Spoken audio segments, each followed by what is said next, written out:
blockchain platform to create greater trust in online interactions. He'll be giving a talk on identity versus reputation, trust on blockchain. Please give a very warm welcome to Eric.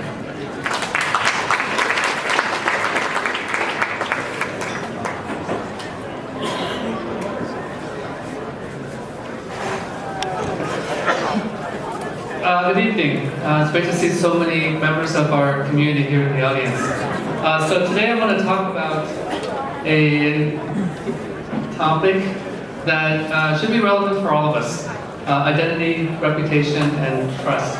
And we have a project on the blockchain called Hub. So what did I learn from LinkedIn? It's a pretty successful platform. And but if you look underneath the covers, you'll realize that maybe things are not the way they seem in terms of the profiles and whether those profiles are accurate. When you get contacted by someone, are they really who they say they are? And you maybe get a lot of occasions where messages are coming to you that you don't want. And so those are some of the problems that exist today in professional networks and social networks and messaging systems. And we're saying that blockchain is really the answer to this. So the problem that we're looking at is this problem around trust and this idea of how you can actually get trust with a large number of people.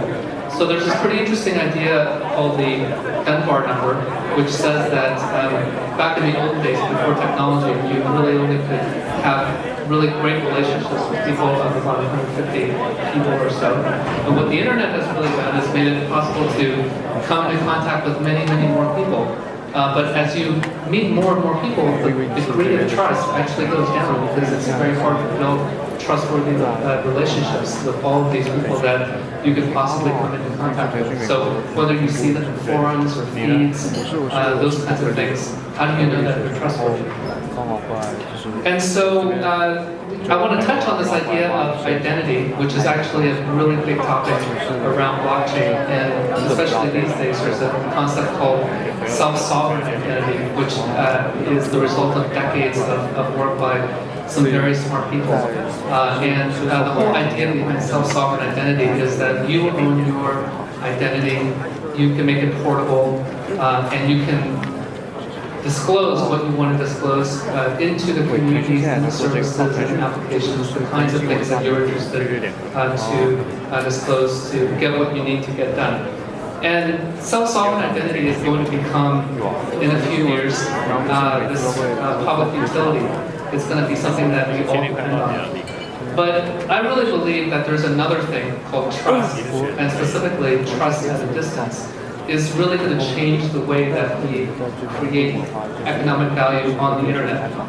So let's quantify that, because trust is a pretty abstract term. So we're looking at increasing trust and also increasing economic opportunity. And we're at the convergence of a lot of really interesting things that are happening today on the internet. Things like the sharing economy, social networks and messengers, B2B, which actually isn't even online yet, really, because of the lack of trust that's needed in a lot of business-to-business interactions. And then finally, online and offline, in terms of the interaction between things that are happening offline and how you can carry that onto the online world and hopefully retain that. So we're talking about very big opportunities. And we believe that these numbers, trillions of dollars that are meaningful percentages of GDP, are actually pretty conservative. So what is the Human Trust Protocol, our project? We believe that billions of people are going to use the blockchain to build trustworthy relationships in about 5 years' time. So we believe that this protocol is going to be one of the fundamental protocols of the internet, maybe as important as TCP/IP. So how do we get there? We've got some building blocks. We're layering on top of identity. And what we're doing is we are using reputation, which is the idea of tracking how you've done, right, in past interactions and the outcomes, whether it's through ratings or successful transactions, those kinds of things. And that leads you to this whole idea of trust, which is this idea of being able to predict future human behavior. And what we're building is this thing called a decentralized trust network, which is a prediction market of future human behavior. So imagine being able to rely on all the information that you have about someone, being able to see if they will do the things that you expect them to do. So our blockchain is a public and decentralized blockchain. It's also a permissioned blockchain, which is a very interesting combination. It's public, decentralized, and permissioned. We need to have some new technologies around zero-knowledge proofs to actually get this done.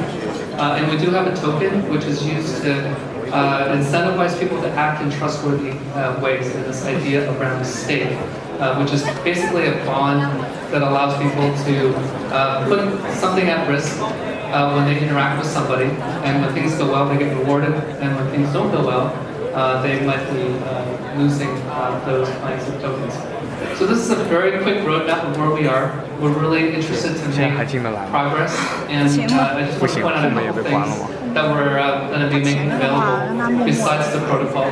So later on this quarter, we're going to create a reputation system called ICO, and it's really to bring trustworthiness just around ICOs. And we believe that if we have a worthy protocol, we should be able to increase the trustworthiness around ICOs. And that's one of our proof of concept applications. And then later on this year, we're going to be releasing an app called the Hub app. And the Hub app is a next generation professional messenger that's designed to facilitate communities and to allow people to actually engage in trustworthy transactions on the platform and on-chain. So keep in touch with us. We've got some people who have free t-shirts, and you just have to join our social media groups. Look for the orange t-shirts. Thanks.